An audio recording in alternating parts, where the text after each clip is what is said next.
சிம்ம ராசிக்கு 2026 எப்படி இருக்க போகுது அப்படிங்கிறதை பார்க்கும் பொழுது எல்லாருமே ஏற்கனவே பெரிய அளவுல உங்களை பயமுறுத்தி இருப்பாங்க. அஷ்டம சனி வந்துருச்சு, அவ்வளவுதான், இனிமேல் ஒண்ணுமே பண்ண முடியாது, எழுந்திருக்கவே முடியாது அப்படின்லாம் பயமுறுத்தி இருப்பாங்க. உண்மையில் அப்படி கிடையவே கிடையாதுங்க.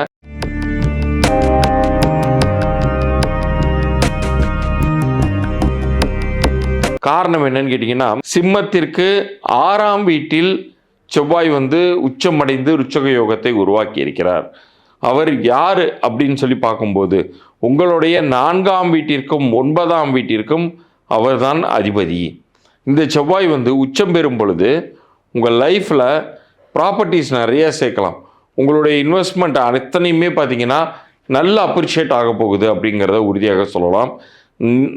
நீங்கள் செவ்வாய் மட்டும் பார்க்குறீங்க, இன்னொரு பக்கம் குருவும் சனியும் இருக்கே சார் அப்படின்னு சொல்லி நீங்கள் சொன்னீங்கன்னா, எஸ், குருவுடைய நகர்வுங்கிறது 12ஆம் வீட்டில் இருந்து அவர் பார்க்கக்கூடிய உங்களுடைய சுகஸ்தானத்தை பார்ப்பார். அதே மாதிரி உங்களுடைய பொருளாதார வளர்ச்சியை குறிக்கக்கூடிய 6ஆம் வீட்டை பார்ப்பார். இந்த மாதிரி இடங்கள்லாம் புனிதம் அடைவதனால் அதன் மூலமாகவும் உங்களுக்கு நிறைய காசு பணம் அப்படிங்கிறது வரப்போகுது. ஜெயிப்பதற்கான வாய்ப்பை அது உருவாக்கவே போகிறது. அதே போல் சனியை 8ஆம் வீட்டில் அஷ்டமஸ்தானத்தில் இருக்கிறார். அந்த ஒரு விஷயம் மட்டும்தான் நீங்கள் கொஞ்சம் ஜாக்கிரதையாக இருக்கணும். ஏன்னா சனியை பொறுத்த வரைக்கும் அவர் நிறைய சோதனைகளை கொடுக்கக்கூடியவர். அவர் தன்னுடைய ராசியிலேயே அந்த மாதிரி வந்தாலே தனக்குத்தானே பனிஷ்மெண்ட் கொடுத்து கொள்ளக்கூடிய ஒரு ஸ்ட்ரிக்ட் ஆஃபீஸர் மாதிரின்னு வச்சுக்கோங்க. அதுவும் சிம்மத்துக்கு சுத்தமாகவே ஆகாதவர்.